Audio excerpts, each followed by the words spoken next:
One of the weirdest things about collecting Bayverse Transformers right now is that one of the most memorable Autobots still doesn't really have a universally loved MPM scale figures. And honestly, for me, that character has always been Sideswipe. Not because he was some huge main characters in a movie, because realistically, he barely even had much screen time in Revenge of the Fallen and Dark of the Moon. But somehow, almost every Bayverse fan still remember him instantly. The silver Corvette Stingray mode, the insanely sleek robot design, and the dual sword, the roller skating combat style, the way he glided into battle. Sideswipe barely needed dialogue because his entire design already had personality. And honestly, that's exactly why collectors have been trying to solve Sideswipe for years. Because despite all the different releases we have gotten over time, every single major Sideswipe figures come with some kind of compromise. And now, this newly reviewed XP-01 Sideswipe might honestly be one of the most interesting alternative yet for MPM and oversized MPM collectors. So recently, new images surfaced for XP-01, which is essentially an oversized version of the 3329 Dark of the Moon Sideswipe mold.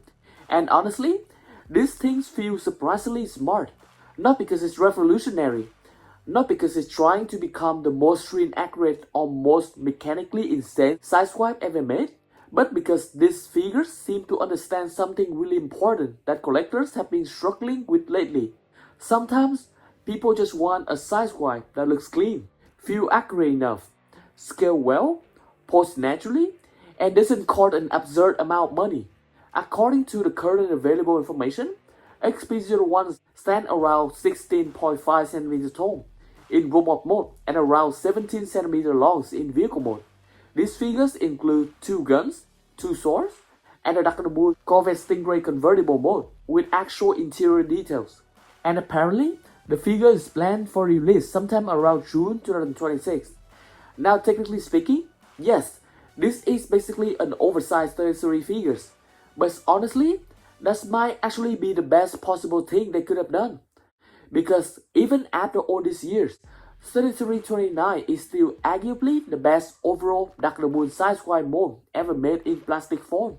And honestly, I think a lot of collectors only started realizing this years later.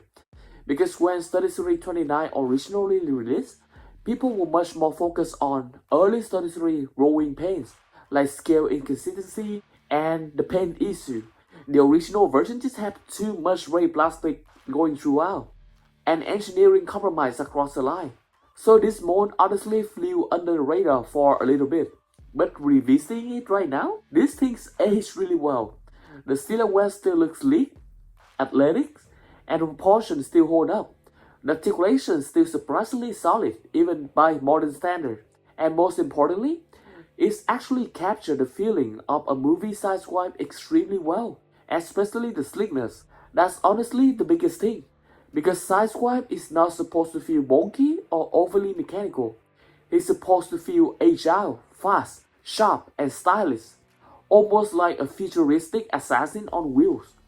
And honestly, 3329 captured that better than most previous attempts ever did, especially compared to older figures like Human Alliance Sideswipe, or even the Siam Sideswipe with less articulation.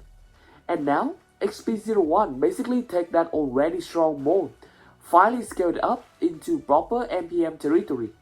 And honestly, that timing is extremely interesting right now, because technically speaking, yes, MPMN-01 Sideswipe is also coming out later in September 2026.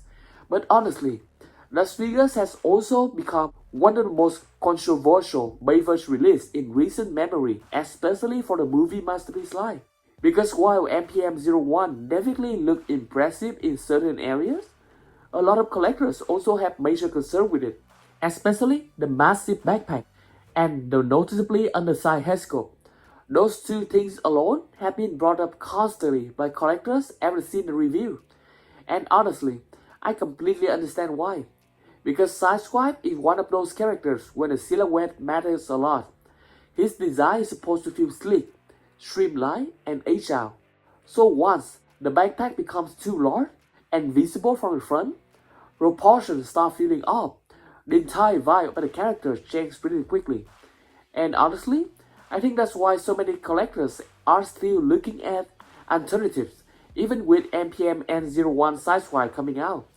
Because despite being the masterpiece option, a lot of people still aren't convinced it's automatically the best overall Sideswipe figures, especially once price become part of the conversation.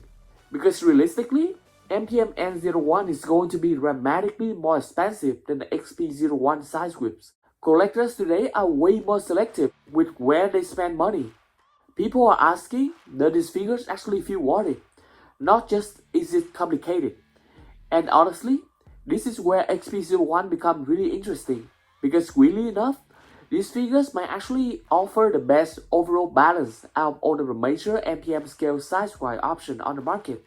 It's cleaner than MPMN-01, it's more articulated than BMB-LS-08, the Siam Sideswipe, way cheaper than both, and importantly, this is currently the only major MPM-scale Sideswipe option, specifically based on the Takara Moon Corvette Stingray design.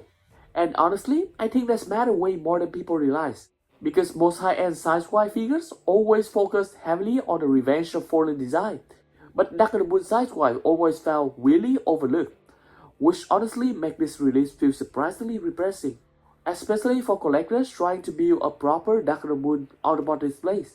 Now, another thing that immediately stood out to me is the paint finish, because unlike the original 33 release, which relied heavily on the unpainted gray plastic, this oversized version appears to feature metallic silver paint throughout almost the entire figures. That improvement alone changed the entire feel of the mold, because Sideswipe is one of those characters where metallic finish matters a lot. His movie design is sleek, reflective, and polished looking, especially in Takara Moon. And honestly, from certain angles, this thing already looks much more expensive than it probably actually will be. Now obviously, we still need proper in-hand images before fully judging this release.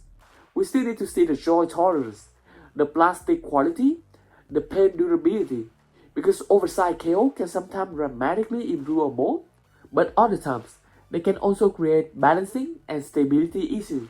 Still though, based on everything shown so far, this honestly feels like one of the smartest Bayverse release we have seen in quite a while. Not because it reinvents Sideswipe completely, but because it finally gives collectors something they've really been searching for over the years. A clean, affordable, good-looking, and modern-feeling Sideswipe that actually captures the feeling of the character properly. And honestly, that matters way more than just being the most expensive or most complicated figures on the market. Because at the end of the day, most collectors just want a Sideswipe that looks cool, posed naturally, transform clearly, scale well, and actually feel satisfying to display on the shelf. But anyway, what do you guys think about this release?